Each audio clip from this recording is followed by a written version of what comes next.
Then she wiped her tears. Her voice trembled, but it was incredibly clear. I'm not divorcing him. If you want to cut ties, then so be it. We won't live in this house anymore. Well, move out today. Xu Zhengqi's eyes widened. If he were seeing his daughter for the very first time. You're really something? He was shaking with rage. I'm coming to take the house back tomorrow. With that, he grabbed Gu Manru and stormed off. Gu Manru stumbled, looking back over her shoulder. Meng Meng, how did you become like this? Your father is only doing this for your own good. Xu Meng screamed at his retreating back. Hez the one who said he wanted to cut ties. Hez the one who said he wanted the house back. I agreed to it. Isn't that being obedient? Gu Manru's face turned ugly as well. Just keep letting that Chen guy brainwash you. You don't even want your own parents anymore. Just pretend I never gave birth to a daughter like you. The door slammed shut. A few seconds later, Xu Meng threw herself into my arms. The sobs she had been holding back finally burst out. How could they say such things? She cried so hard her whole body shook. I held her tightly, gently patting her back. Chenqian hugged her mom's legs, sobbing softly. Mommy, don't cry. Once Xu Meng had calmed down, I wiped away her tears and looked into her red eyes. I glanced around the cramped, rundown house. We can't stay here forever anyway. It's time we had a home of our own. She looked up at me. Don't worry about the money. I took her hand. Let's go look at the shop. She nodded, then went into the bedroom and brought out a dress, a pale blue one. I recognized it immediately. It was the nicest outfit she had bought since we got married. She usually couldn't bear to wear it. Watching her try on that old dress, my heart suddenly ached. There was still over 3 million yuan in the card. It was time to buy her and our daughter some decent clothes. Let's go. Xu Meng smiled at me after changing into the dress. Let's go see your big business venture. Just as we got downstairs and reached the street, 2 honks sounded beside us. Beep, beep. Turning around, the window of a black Mercedes rolled down, revealing Liu Xingrong's smiling face. Brother, sister-in-law, hop in. I paused for a moment, then smiled. This Liu Xingrong. He didn't even bring his driver. He actually drove here himself to pick us up. The car rolled toward the southeast zone. On the way, Liu Xingrong chatted, Brother, Wanjiahui was originally built just to use up leftover materials. The location is a bit remote. It's neither in the new development zone nor the old town. He turned onto a somewhat run-down street. This area is called the resettlement zone. Quite a few people from the old town were relocated here. The roads are wide and the houses are brand new. But the supporting facilities haven't caught up yet. The subway line hasn't even opened. I looked out the window and said, once people move in, they have to live their lives. The demand will gradually increase. I knew very well in my heart, thanks to the demolition and resettlement. In a few years, this place would become the most dynamic grassroots economy in Ninghai, one of the most bustling underground hubs, Wanjiawei being the earliest to form, and the largest comprehensive wholesale market in the area. Would become a massive magnet. The stalls here might look like nothing special right now, but soon enough, getting a spot would be harder than reaching the sky. I wouldn't dare say it could feed 3 generations, but to keep our family of 3 well-fed and warmly clothed for a lifetime, it would be more than enough. The car stopped outside the market. Xu Meng looked at the empty parking lot and the deserted entrance. She frowned and whispered, Zhu Sheng, is this place really okay? Liu Xingrong said sincerely, look, brother, I still have a few small stalls on the Xinjiang Road pedestrian street. The location is absolutely prime. Let me set you up with one of those. I shook my head. The consumer demographic on Xinjiang Road doesn't suit us, but here is perfect. Don't let its current emptiness fool you. In the future, this place is going to boom beyond imagination. On Liu Xingrong's face, a smile bloomed, but his eyes revealed his doubt. I casually dropped a hint. Brother Liu, don't be in a rush to transfer your shares in Wanjiahui. If any minor shareholders want to pull out, buy up all their shares. In the future, this southeast zone and Wanjiahui will be a treasure trove laying golden eggs. Every inch of land will be worth its weight in gold. Liu Xingrong's eyes narrowed. Brother, are you serious? I looked him straight in the eye. Whether it's true or not depends entirely on whether you're willing to believe it. Liu Xingrong didn't say anything else. He looked around the empty outskirts of the market, lost in thought. Let's go inside and take a look. He regained his cheerful demeanor and led us inside. When the property manager saw Liu Xingrong, he immediately jogged over. Chairman Liu, show us the commercial spaces, especially the prime locations. The manager eagerly led the way, taking us to a prime spot near the main entrance. President Liu, Mr. Chen, please, take a look at this unit. He pointed to a space that was significantly larger than the rest. This is one of the largest spaces in our market. The location is absolutely prime. The area is spacious, and it's great for displays. Whatever you sell here, it'll look incredibly high-end. This space really wasn't bad. Very bright and well-ventilated. Lu Xingrong looked over at me. Brother, are you happy with this one? Xu Meng's eyes lit up, waiting for my decision. I shook my head. I'm not taking this one. Huh! The manager was stunned. Look, man. Huh! The manager was stunned. Look, man. This is the best location we have. I shook my head, my gaze shifting deeper into the market. Let's go check out the side entrance. The side entrance. The manager was confused. There is barely any foot traffic over there. It's a bit remote. Just lead the way. We walked to the northwest side entrance. This area was near the freight corridor and right on the edge of the parking lot. Foot traffic was extremely sparse. Most of the spaces near the side entrance were empty. The glass was covered in a thick layer of dust. My eyes landed on an inconspicuous stall. It wasn't directly facing the side entrance, but was recessed slightly inward. There was also a load-bearing pillar right next to it. Right then, I pointed at it. Seeing this stall, Xu Meng couldn't help but speak up, looking at the deserted surroundings, then at the stall hidden behind the pillar. Her face was full of doubt. Lu Xingrong also frowned.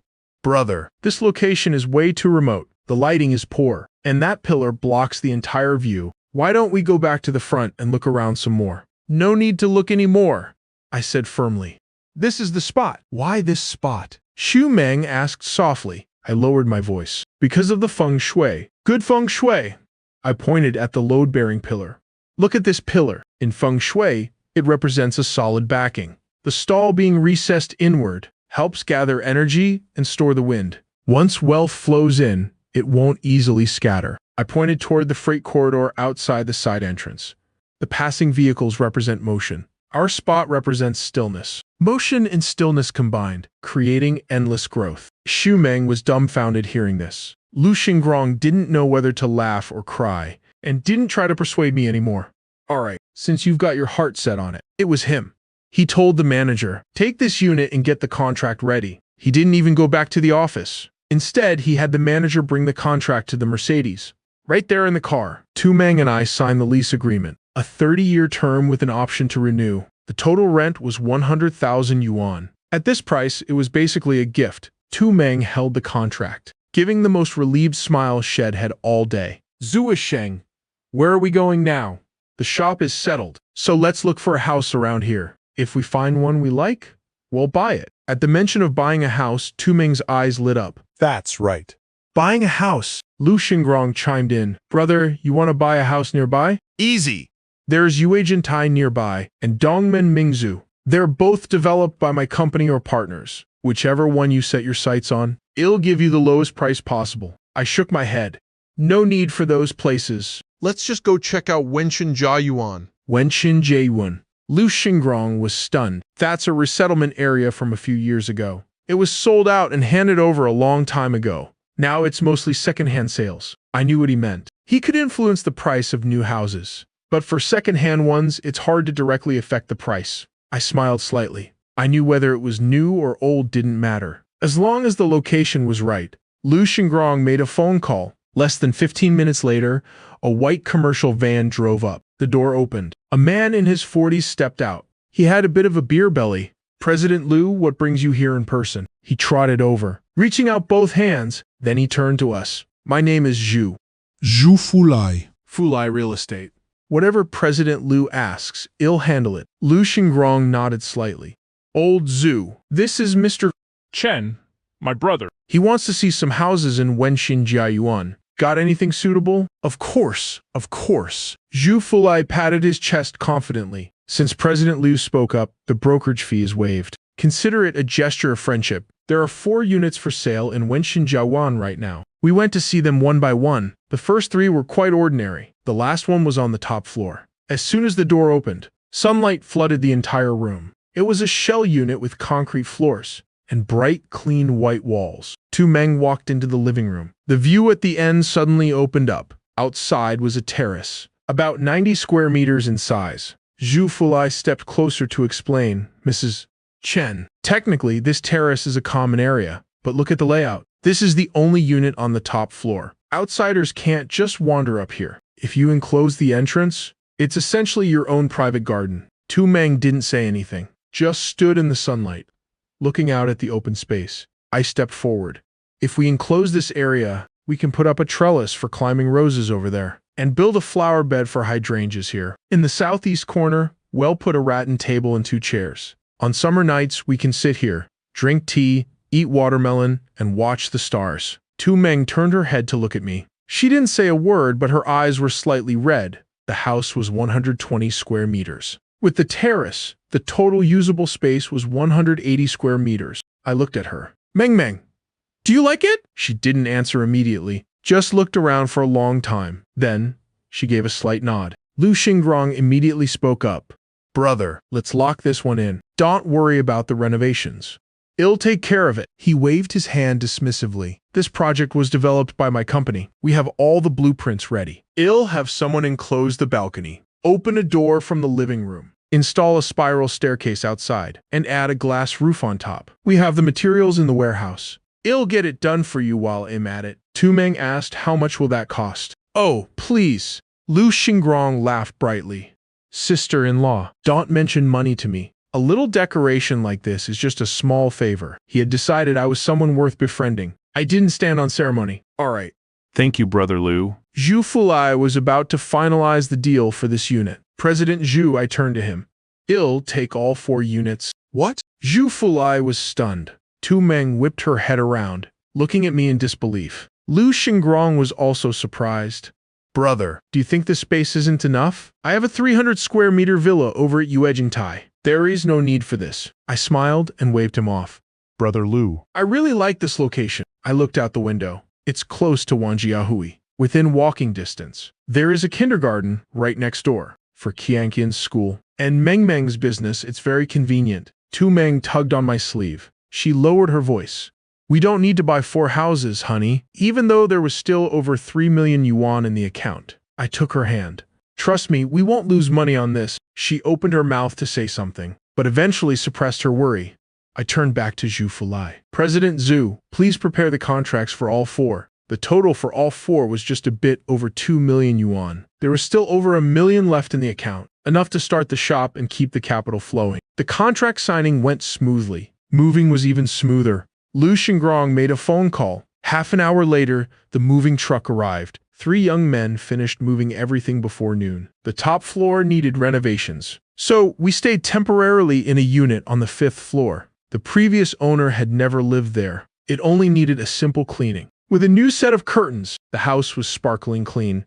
Tu Meng placed the pothos plant shed raised for years on the windowsill. Chan Qin kicked off her shoes and ran around happily on the new floor. She ran from room to room, like a little bird chirping with joy. Mommy, is this room mine? Daddy, are we going to live here from now on? Tu Meng sat on the sofa that Lu Xingrong had just gifted us. He said it was a floor model from the warehouse, but it was actually brand new. Even the plastic wrap hadn't been removed. She looked around, watching her daughter run and play. Her gaze was a bit dazed. Yesterday, she was still squeezed into that dark, damp, dilapidated house. This morning, she was still in a heated argument with her parents. Now, she was sitting in a spacious, bright new home. She already had a commercial stall under her name, and 4 houses under both our names. That top-floor apartment with the terrace was waiting for us to turn it into a garden in the clouds. It happened so fast, it felt like a dream. Sunlight streamed in through the window, in her slightly moist eyes. Tiny glints of light reflected. I saw how moved my wife was. In that moment, I felt that spending over 2 million yuan was worth every penny.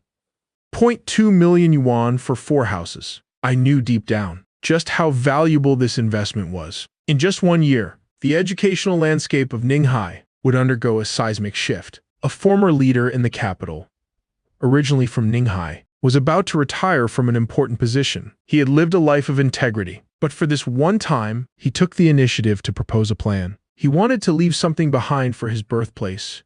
Not just a school in name only, not just a donation for construction, but something real. Bringing the best educational resources from the capital, the North China-affiliated primary school, to Ninghai, and the location chosen for the branch was the vacant lot right next to Wenxin Jiyuan. For the first enrollment of the North China branch in Ninghai, everyone would be fighting tooth and nail to get in. The school district boundaries perfectly encompassed the entire Wenshin area. Overnight, this resettlement area that everyone looked down on was completely transformed. It became the most sought-after top-tier school district housing in Ninghai. Property prices skyrocketed like a rocket. The old neighbors who received resettlement housing years ago accidentally became filthy rich for the second time. Some sold one house, and it was enough for their son's down payment in Shanghai. Some took the old house they'd lived in for half their lives and traded it for cold hard cash. The elderly couple then traveled the world. For those 2 years, all of Ninghai talked about Wenshin Jiayuan. Some were admiring,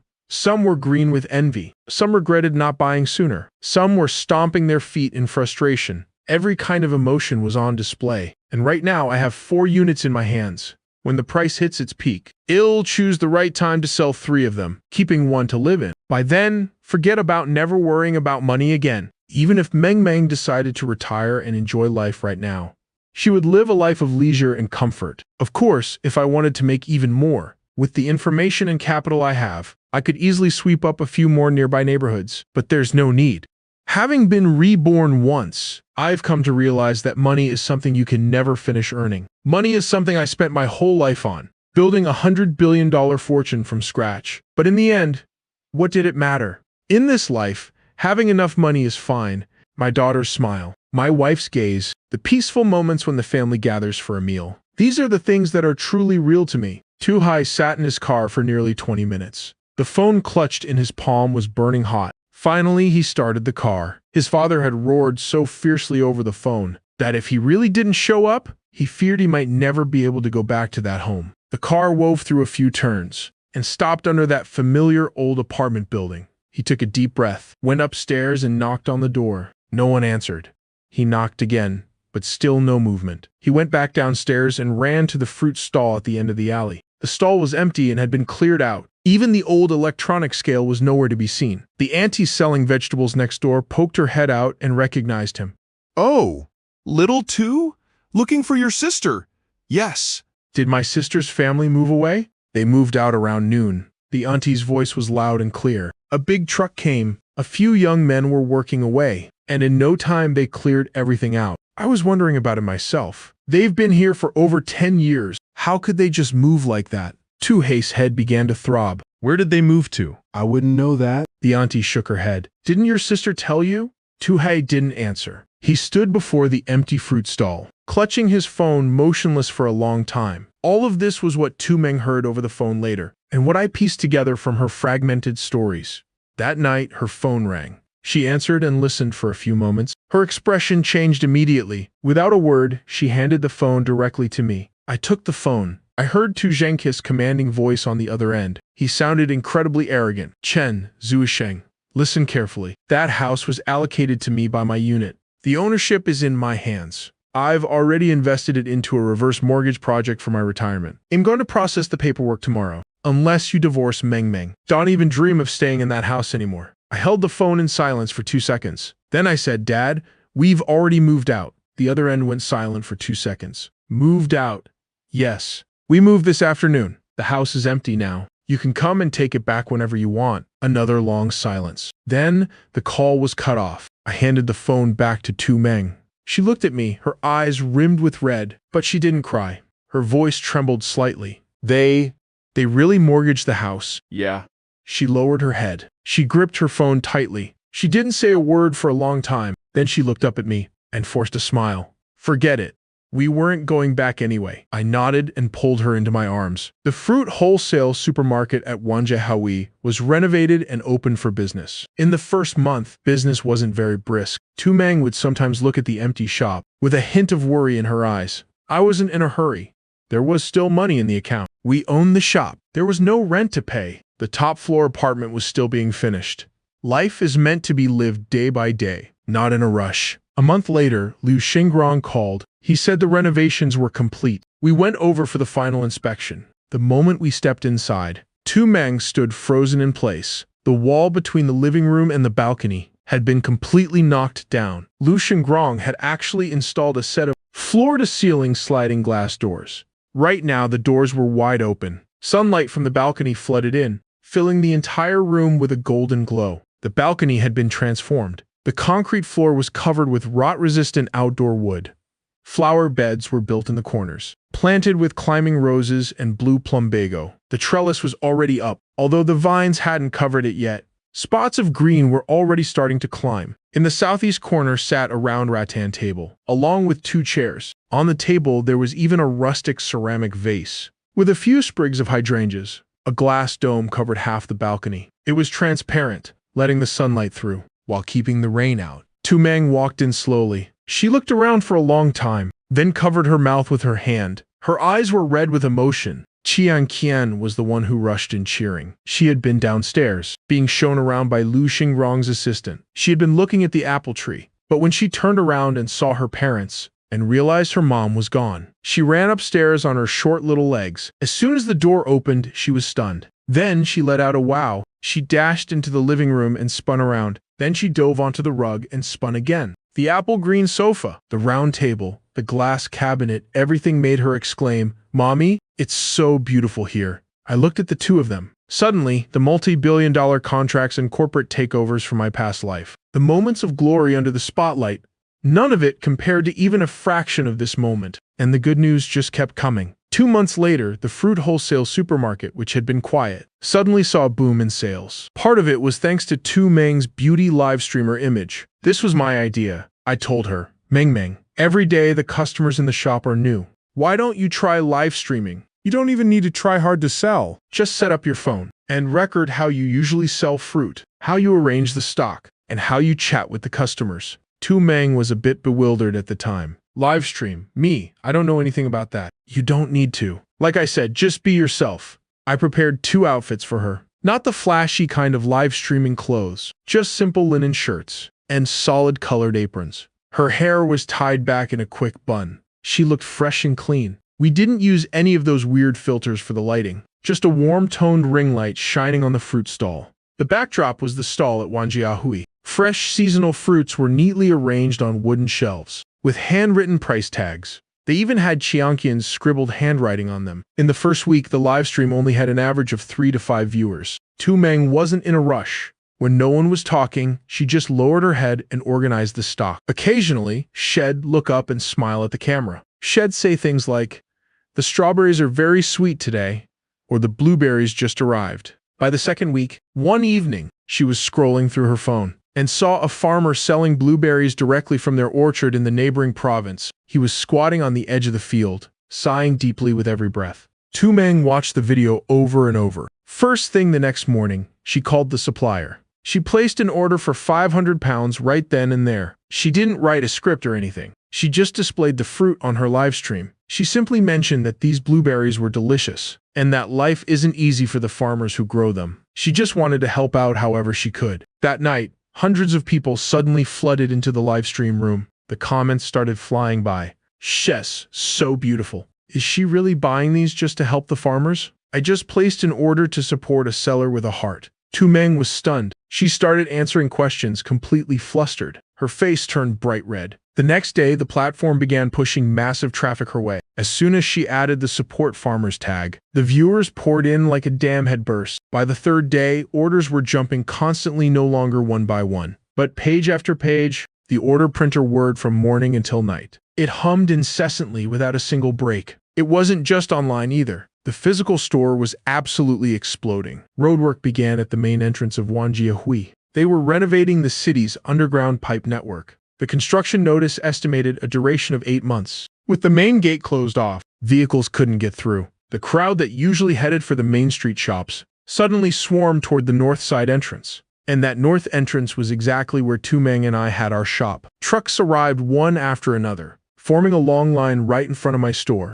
Unloading in the front, loading up in the back. Mangoes had just hit the shelves on this side, while on the other side, wholesalers were already waiting with invoices to place orders. Boss, give me 5 more crates of Jinhuo mangoes. Are there any shine muscats left? I'll take 10 crates of cherries. Buying in bulk, remember? In the span of a single day, Tu Meng and I were worked to the bone. Forget having a meal. We had to fight just to find a second to grab a sip of water. When we got home, Tu Meng collapsed onto the sofa. She didn't even have the strength to lift her hand and brush her hair. The next day, I quickly asked Lu Xingrong for help. We hired 5 more people, Only then were we finally able to catch our breath. Little brother, I found the people you were looking for. Lu Xingrong's voice boomed loudly over the phone. I wiped my hands and tucked the phone against my ear. Brother Lu. I'm sorry to trouble you with this. I'm always happy to help the boss. He paused for a moment. Then he started listing them off in detail. One truck driver, has a veteran, has 8 years of experience driving heavy vehicles, class A license, and a perfectly clean driving record. Then there are 2 young women. One studied e-commerce. She used to work at an MCN company. She knows all the tricks for boosting live stream traffic. The other one studied communications. She's sharp and has an adorable look. She's a sweet talker, perfect for keeping the energy up in the stream. He lowered his voice. Little brother, I'm truly impressed by you. How did you know exactly what was going to happen? That roadwork in front of the gate? Was that really from reading feng shui? I smiled. Brother Liu? You're in real estate. Whether feng shui is real or not. Daunt, you know the answer to that better than I do? There was a long silence on the other end of the line. Then a hearty laugh broke through. Right. Some things only exist if you believe in them. Little brother, I truly admire your vision. I didn't offer any further explanation. The main gate would be under construction for 8 months. I did indeed know about the underground pipe network beforehand. In my past life, it was for this very reason, that the North Gate became the primary entrance. That once deserted corner was transformed into prime real estate by the sheer flow of people and vehicles. Back then, a feng shui master even made a special trip there. He pointed at the pillar at the North Gate and spoke. He called it the Dragon Pillar suppressing the water. And the shop next to it was the reclining tiger hiding the wind. The rumors made it sound incredibly mystical. And now, I was reaping the full benefits of this location. But even I didn't fully expect that Tu Meng's livestream would become such a massive hit. A bare-faced beauty supporting local produce. 340 bare-faced beauties supporting agriculture. 220 27 039 097 40 33%. 238 1980 2380. Boosting domestic consumption. 223 80 10 2700 340 348 89 23 203 980. Boosting domestic consumption. Rural revitalization. Tu Meng checked every box that the brands wanted to promote. The traffic poured in like a flood, all focused on her. Sometimes during a rare, quiet moment, she would sit dazed by the display shelves. Zuosheng. I did the books today. Last month, between online and offline, we made 1.37 million yuan. That's a profit of 210,000 yuan. Her expression was a bit vacant. Sometimes she wakes up early in the morning, staring at the ceiling, wondering if this is all just a dream. Fearing that when the dream ends, she'll still be in that old cramped dormitory, with Qianqian sleeping against the wall. And her husband still hasn't come home. She trailed off, unable to continue. I took her hand in mine. It's not a dream. And even if it were, it's a dream we built with our own 2 hands. She looked up at me. Her eyes were slightly rimmed with red. I had to find a way to distract my wife. Meng, making money isn't the most important thing for us right now. Right now, making money isn't our top priority. She tilted her head and looked at me. I said Qianqian has a follow-up appointment at the hospital next month. Plus, she's starting to get homework from preschool now. Tu Meng was silent for a few seconds. Are you saying I'm not spending enough time with her? I'm saying that we aren't short on money anymore. I looked directly into her eyes. What we're missing is being there to watch her grow up. She took a deep breath. I know, but I just can't seem to stop. Sometimes I feel like if I stop, all of this will just vanish. It won't go anywhere, I said with a smile. But she suddenly frowned. She said, seriously? Qianqian starts primary school next year, the nearest public school. The quality of teaching there is very mediocre. The good schools in the city either require residency, or you have to pay a massive choice fee. Houses near the top schools in the city center, even the old run-down ones, are 40 to 50,000 yuan per square meter. A small 50 or 60 square meter flat would cost over 3 million yuan. She spoke faster and faster, as if something was driving her to keep racing forward. No, I have to earn a bit more. Seeing her like this, I didn't know whether to laugh or cry. Meng, don't worry. Our daughter is very blessed, and blessed people can afford to take it easy. She was stunned for a moment. Clearly, she didn't quite understand what I meant. I couldn't tell her about the North China Practice Elementary School just yet. The time wasn't right. Once that news is officially announced, half of Ninghai will go absolutely crazy. The fruit wholesale business was like a rolling snowball, getting bigger and bigger with every turn. The company registration was complete. I was the one who chose the name, Mengsheng Fruits. When Tu Meng saw the business license, and saw our two names side by side. A faint smile touched her lips. It's official now. I suggested to